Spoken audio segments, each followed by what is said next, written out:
오늘 우리에게 주시는 하나님의 말씀은 구약성경 창세기 26장 19절로 22절 말씀입니다.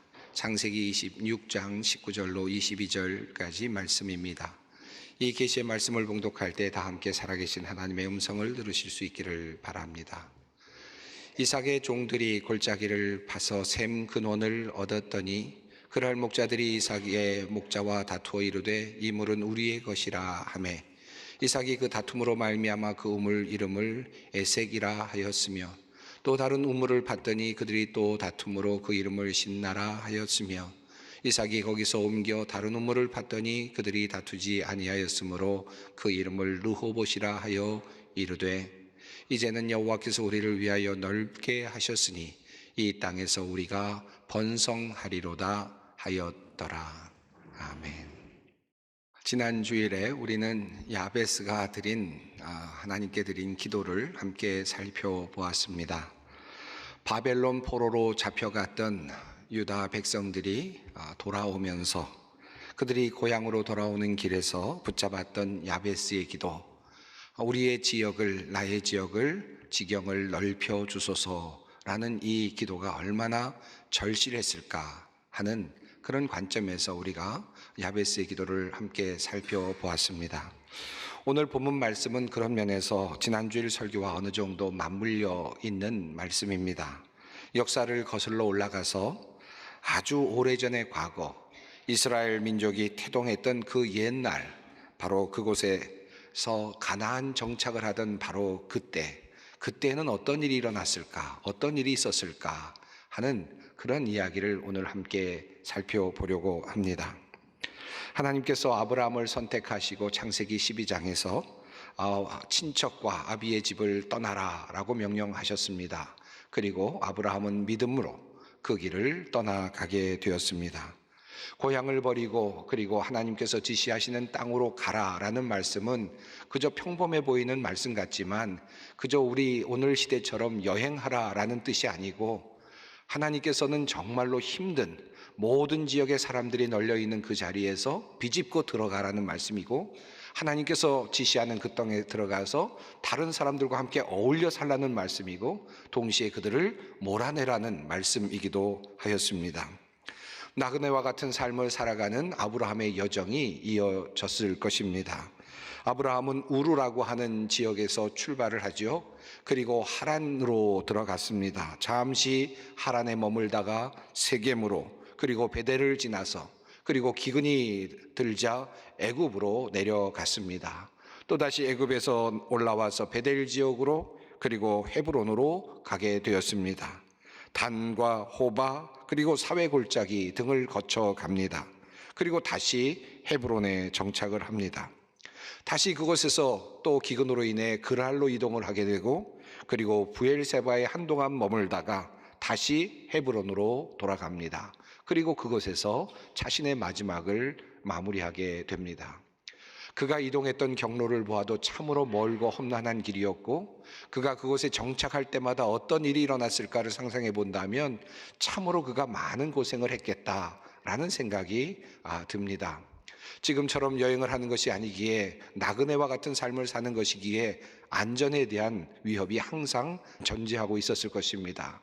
자신의 생명에 대한 위협이 있었을 것이고 가족들의 안전과 관련된 그리고 재산을 지킬 수 있을 것인가에 관련된 여러 가지 어려운 문제들이 있었을 것입니다. 그럼에도 불구하고 그들이 지역을 옮기고 그곳에 정착하고 또다시 지역에서 또 다른 곳으로 정착을 해나가는 과정은 참으로 힘든 여정임에 틀림이 없을 것입니다. 이와 같은 여정은 이삭의 경우도 마찬가지였습니다. 물론 아브라함만큼 역동적인 이동은 별로 없었지만 이삭도 가나안 지역에서 자리를 잡기 위해서 부단히 애를 써야만 했습니다. 오늘 본문 말씀이 그 내용을 우리에게 알려주고 있죠. 아브라함과 더불어서 이삭은 어린 시절에 브엘세바에 머물렀을 것이고 또 아버지와 함께 모리아 산에 올라가기도 했을 것이고 또 헤브론 땅에 함께 있기도 하였을 것입니다. 후에 이제 아버지를 떠나서 리브가를 만나서 결혼을 한 후에는 부엘라헤로이라고 하는 지역에 머물면서 독립적인 삶을 살아가기 시작했습니다. 그리고 나서 이제 아버지가 돌아가시고 홀로 이제 가족들을 거느리게 되면서 그에게도 또 다른 움직임이 일어날 수밖에 없게 되었습니다. 그 주위에 기근이 들게 되면서 그랄로 이동을 하게 된 것입니다. 어찌 보면 그의 인생에 있어서는 처음으로 스스로 결정해서 자신의 정착지를 옮기는 그와 같은 일이 일어나게 되었습니다. 그것이 바로 첫 번째가 그랄이라고 하는 지역이었습니다. 사실 그 그랄이라고 하는 지역은 새로운 장소는 아니었습니다. 아버지가 이미 오래전에 아브라함이 가서 그곳에 정착했던 곳이었기에 그곳에 나름대로 생활에 어떤 터전이 있었던 것 같습니다. 기근이 들자 이 이삭은 그쪽으로 올라가게 되었습니다. 이미 그곳에는 블레셋 사람들이 살고 있었고 그리고 그곳에는 아비멜렉이라고 하는 왕이 다스리고 있었습니다. 자신이 살았던 곳이기에 어느 정도 정착이 가능했었으리라 생각이 듭니다. 그런데 그곳에서 기근이 더 심해지게 되자 그는 마음으로 아마도 애굽으로 내려가야 되겠다라는 생각을 했었던 것 같습니다. 자, 그런데 하나님께서 그때 그에게 나타나셔서 애굽으로 내려가지 말 것을 명령하십니다. 그리고 내가 너에게 명령하는 그곳에 그곳 지시하는 땅에 가라고 말씀을 하십니다. 창세기 26장 2절 말씀입니다. 여호와께서 이삭에게 나타나 이르시되 애굽으로 내려가지 말고 내가 내게 지시하는 땅에 거주하라 라고 특별하게 하나님께서 이제 그가 가야 할 곳을 지시해 주셨습니다. 어디인가 하나님께서 말씀을 하시는데 다른 곳으로 가라는 것이 아니라 그랄에 그냥 머물라라는 말씀을 주님께서 하시는 겁니다. 그리고는 내가 너에게 복을 주겠다라고 이곳에서 내가 너에게 복을 주겠다라고 하는 약속의 말씀을 하여 주셨습니다. 이 말씀을 믿고 그리고 이 말씀에 청종하여서 이삭은 그랄에 거주하게 되었습니다. 그러나 사실 이 그랄에 거주한다는 것은 사실 그럼에도 불구하고 쉽지는 않았던 것 같습니다. 그의 상황을 잘 알 수 있는 내용이 바로 오늘 본문 바로 앞부분에 나타나고 있습니다. 아버지가 그러했던 것처럼 자신의 아내로 인한 자신의 생명의 위협이 느껴졌던 것 같습니다. 리브가가 아름다웠기 때문에 더욱 그러했던 것 같습니다. 자신의 아내를 아내라고 말하지 못하고 누이라고 또다시 속여야 되는 그런 상황이 그만 생겨났습니다. 고대 시대의 나그네가 한 지역에 정착하기가 얼마나 어려웠는지를 볼 수 있는 대목이라고 할 수 있겠습니다. 이삭도 아브라함과 마찬가지로 똑같은 방식으로 문제를 해결하려고 하였습니다. 나름대로 그곳에 정착할 책략을 세운 겁니다. 나름대로 생각을 한 것이죠. 그리고 그가 생각해낸 책략은 바로 거짓말을 하는 것이었습니다. 나의 아내를 아내라고 말하지 않았던 것입니다. 하지만 블레셋 왕 아비멜렉이 이삭이 리브가를 껴안고 있는 모습을 보고는 그 사실을 알게 되었습니다. 그 사실을 알게 된 다음에 큰 일이 일어날 수도 있었는데 참으로 다행히도 이 아비멜렉이 그것을 보고는 부부인 것을 확인하게 되었고 그리고 동네 모든 사람들 그 성읍에 있는 모든 사람들에게 명령을 내려서 이 리브가를 범하지 말 것을 아내로 데려가지 말 것을 그렇게 공포까지 해주게 되었습니다. 자, 그래서 그곳에서 이 이삭과 리브가는 조금 안전한 상태로 머물 수 있게 되었던 것 같습니다. 이것도 참 은혜였습니다. 목숨의 위협을 느끼면서 살아가는 것보다는 훨씬 나은 상태가 되기는 하였습니다. 자, 그래서 그곳에 조금 오래 머물 수 있게 되었던 것 같습니다. 그런데 한 가지 변수가 생겨났습니다. 이삭이 오래 거주하였는데 그만 성경은 이삭이 그곳에 머물면서 거부가 되어 갔다라는 사실을 우리에게 알려주고 있습니다. 이삭이 그 땅에서 농사하여 그 해에 100배나 얻었고 여호와께서 복을 주심으로 그 사람이 창대하고 왕성하여 마침내 거부가 되어 양과 소가 떼를 이루고 종이 심히 많음으로 그곳에서 그냥 조용히 살았으면 좋겠는데 그만 부요함이 계속해서 몰려옵니다. 사실 이 이삭은 농사를 짓는 사람이 아니었죠. 목축업을 하는 사람이었습니다. 그런데 잠시 그곳에 거주하면서 농사도 함께 지었던 것 같은데 농사가 그만 다른 사람들보다 훨씬 더 잘 된 것입니다. 하나님의 은혜였습니다. 농사가 잘 되다 보니까 많은 가축들이 먹을 수가 있었을 것입니다. 가축들도 불어나게 되었겠죠. 그리고 이미 아버지 때에, 아브라함 때 그곳에 파놓았던 우물들이 있었습니다. 물도 충분히 공급을 받을 수 있었던 것 같습니다. 자, 그렇게 해서 부자가 되어가고 있는 이삭입니다. 그것에서 그냥 잘 어느 정도 정착해 사는 정도가 아니라 그 땅에서 이제 군림하며 살 수 있는 정도의 상황이 되었다는 것입니다. 그때 블레셋 사람들이 시기를 하게 됩니다. 블레셋 사람이 그를 시기하여 그 아버지 아브라함 때에 그 아버지의 종들이 판 모든 우물을 막고 흙으로 메웠더라. 우리는 이 지점에서 아브라함 때에 그랄 땅에 아브라함이 머물면서 파놓은 우물들이 여럿이 있었다라는 사실을 우리는 유추할 수 있습니다. 그리고 이삭이 그것을 이미 물려받아서 상속을 받아서 그곳에서 우물을 사용하고 있었다라는 것도 알 수 있죠. 그런데 그만 이렇게 받아서 누리고 있었던 이 우물이 그만 사람들에 의해서 메꾸어졌다라고 하는 사실입니다. 억울한 일이 발생한 것입니다. 한마디로 말하면 아버지로부터 상속받은 우물을 그만 놓치게 되는 상황이 되고 말았습니다. 그 이후에 어떤 일이 일어났습니까? 아마도 이삭은 이 억울함을 풀고자 당시 블레셋 왕이었던 아비멜렉을 찾아갔을 것입니다. 그리고 우물을 메운 종들을 좀 혼내주고 보상도 받고 싶었을 것 같습니다. 그런데 어떤 결과가 있었습니까? 아비멜렉이 이삭에게 이르되 네가 우리보다 크게 강성한즉 우리를 떠나라. 여러분, 이 말씀이 아주 좋은 평범한 말씀 같지만 사실은 문맥을 살펴보면, 그리고 뒤에 나오는 이삭의 반응을 본다면 추방 명령이라고 할 수 있겠습니다. 네가 많은 것을 지금 이곳에서 가지고 있는데 너희와 함께 있을 수가 없겠다. 그러니 너는 나가라 라고 하는 그런 추방 명령입니다.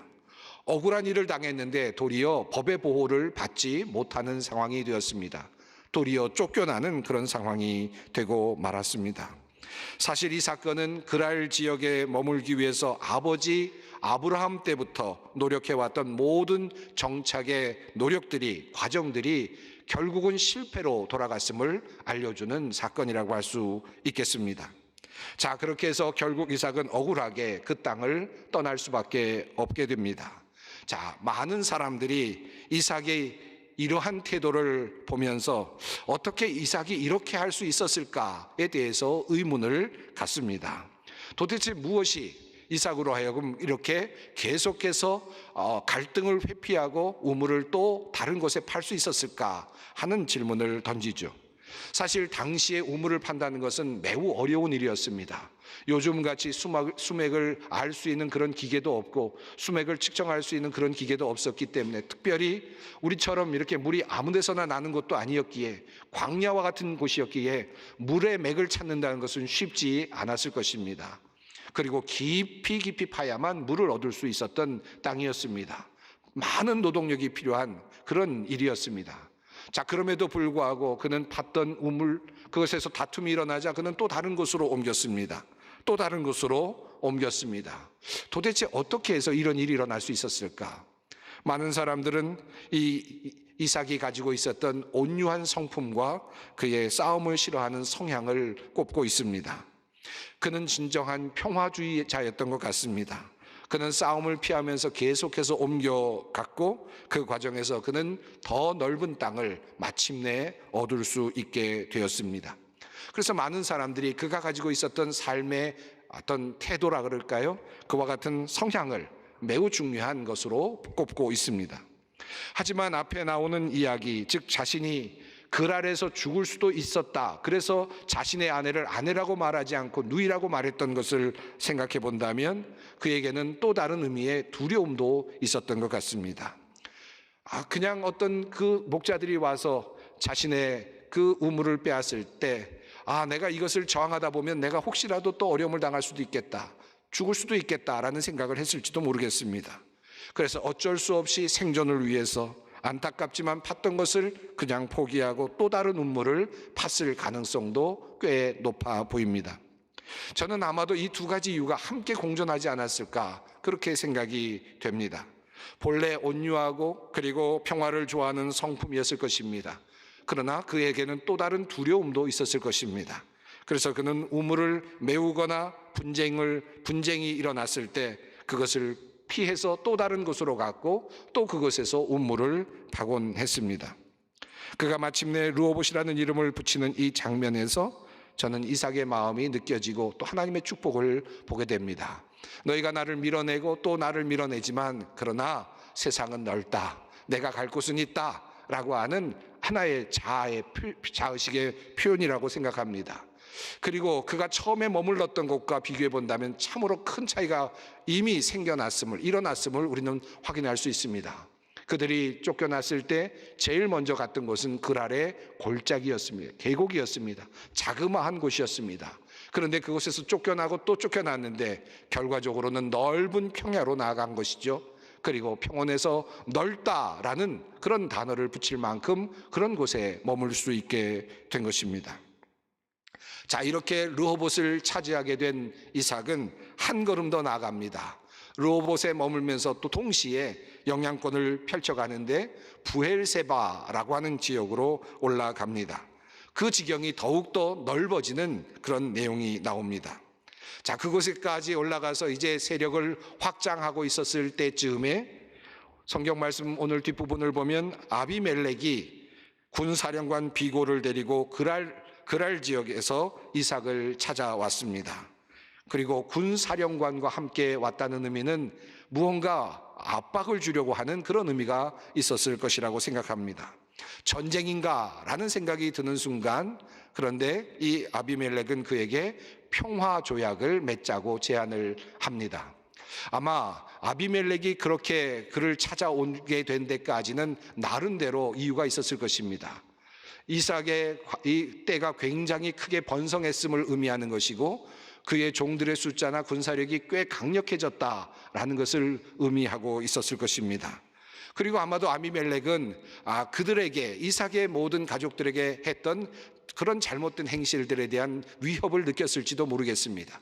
그랄 지역에서 아브라함의 우물을 메꾸었던 것에 대한 문제, 그리고 계속해서 여러 곳에서 우물을 빼앗았던 것에 대한 문제, 그래서 이삭으로 하여금 이제 보복할 수도 있겠다, 이삭이 보복을 할 수도 있겠다라고 하는 위협을 느꼈을 가능성이 있습니다.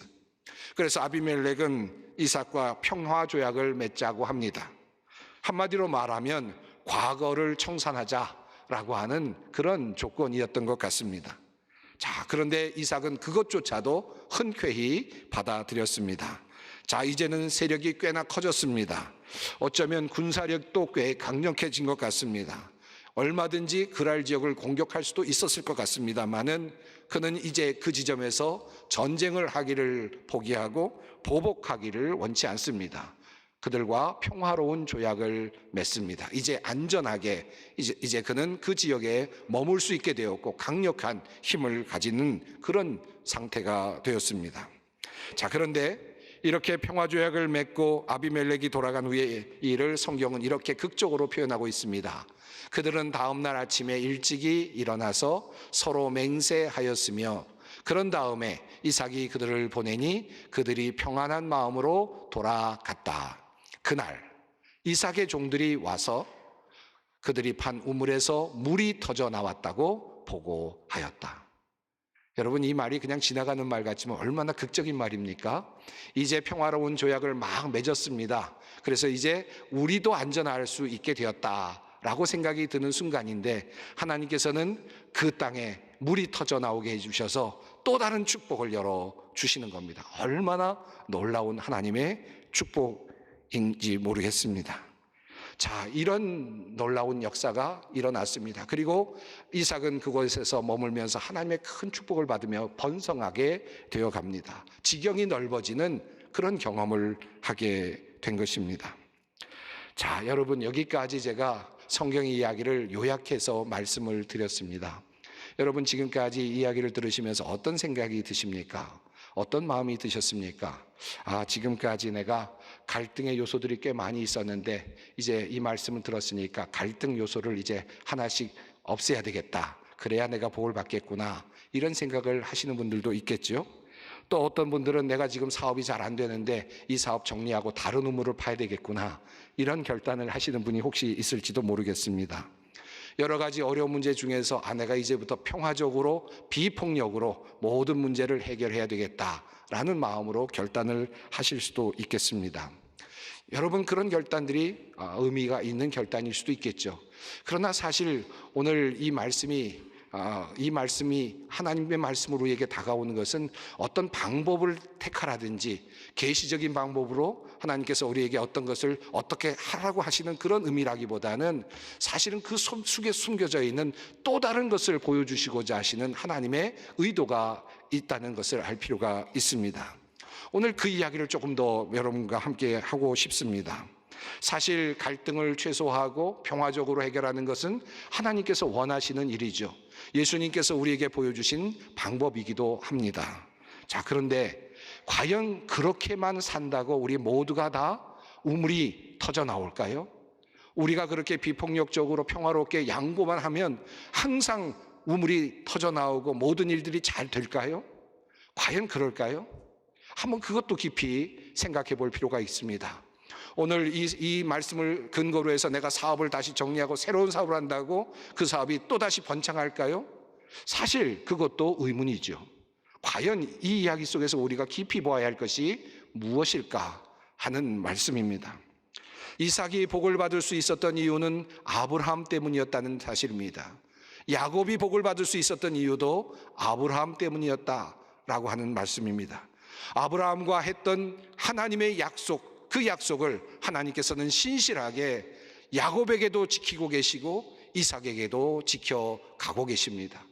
그는 속이는 자였지만 지켜가셨고, 야곱은 속이는 자였지만 지켜가셨고, 그리고 이삭은 무능력해 보이는 평화주의자였지만 또 약속을 지켜가셨습니다. 하나님의 약속이 중심에 있습니다. 하나님의 신실하심이 중심에 있습니다. 하나님께서 우리에게 원하시는 것, 평화로움, 희생, 그리고 양보, 그리고 나누어줌, 우리가 그렇게 감히 할 수 있는 이유가 무엇일까요? 우리가 세상적으로 생각해 본다면 이 끊임없이 싸우고 또 빼앗고 빼앗는 이 약육강식의 세계 속에서 나누어 준다는 것은 패배를 의미하지요. 떠난다는 것은 실패를 의미할 수도 있습니다. 그럼에도 불구하고 우리 그리스도인들이 나누어 줄 수 있다는 이유는 무엇입니까? 양보하고 떠날 수 있는 이유는 무엇입니까? 내가 힘겹게 파고 팠던 그 우물을 포기하고 또 다른 곳으로 갈 수 있는 이유가 무엇입니까? 그것은 바로 내 뒤에 계시는 하나님이십니다. 신실하게 나를 지켜주시는 하나님, 그 하나님이 나의 길을 지켜주시고 내가 무엇을 팔 때마다 그곳에서 물이 솟아 올라오게 하시는 하나님의 역사가 있기 때문입니다. 우리가 그것을 믿기에 우리는 양보할 수 있고, 때로는 내어놓을 수 있고, 때로는 실패자처럼 다른 곳으로 갈 수도 있습니다. 나와 함께 하시는 하나님이 계시기 때문입니다. 나의 지경을 넓혀 주십시오. 야베스가 기도했던 그 기도는 우리들의 기도입니다. 우리의 능력 때문이 아니고 우리의 어떤 특별한 방법론 때문도 아닙니다. 우리가 어떻게 살든지 때로는 부족할 수도 있습니다만은, 그러나 내 옆에 계시고 약속을 지키시는 신실하신 하나님, 그 하나님이 계시기에 우리는 반드시 승리할 것이고 우리의 땅은, 우리의 지경은 넓어질 것입니다. 함께 기도하겠습니다. 사랑의 하나님, 우리의 부족함에도 불구하고 우리를 버리지 아니하시며 말씀하신 언약을 믿고 따르는 사람들에게 신실하게 대하시는 주님을 찬양합니다. 오늘도 주님의 말씀 붙잡습니다. 평화를 만드는 사람 되게 하시고 날마다 지경 넓혀가는 사람이 되게 하옵소서. 주님의 은혜로만 가능하오니 신실하신 주님께서 함께하여 주시옵소서. 예수님의 이름으로 기도드립니다.